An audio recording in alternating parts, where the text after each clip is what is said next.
একবার দুই টুনটুনি পাখি ছিল। একটির নাম টুকাই আর একটির নাম ঝুমকি। তারা ছিল খুব ভালো বন্ধু।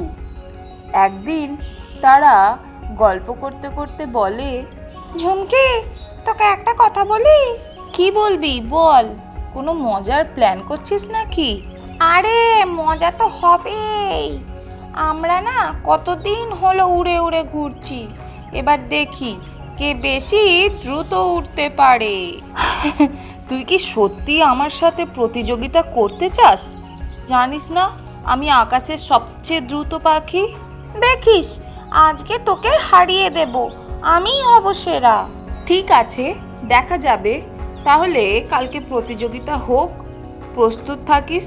পরের দিন প্রতিযোগিতার সময়, তুই প্রস্তুত তো টুকাই? পুরোপুরি, চল শুরু করি। তারা আকাশে উড়ে পড়ল। টুকাই খুব দ্রুত উড়ছে, কিন্তু ঝুমকিও পিছিয়ে নেই। আমাকে হারাতে পারবে না, আমি নিশ্চিত এবার আমি জিতবো। ঝুমকি উড়তে উড়তে একটা শর্টকাট খুঁজে পায় এবং পেছন দিকে টুকাইকে ফাঁকি দেয়। এই তুই ফাঁকি দিলি।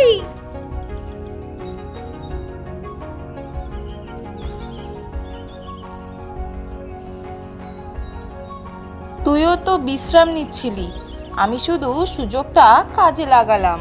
ও, এভাবে যেতে চায় নাকি? প্রতিযোগিতা মানেই ফাঁকি দেওয়া নয়। ঠিক বলেছিস টুকাই, আসলে আমি শুধু মজার ছলে করেছি। আসল মজা তো প্রতিযোগিতায় নয়, আমাদের বন্ধুত্বের।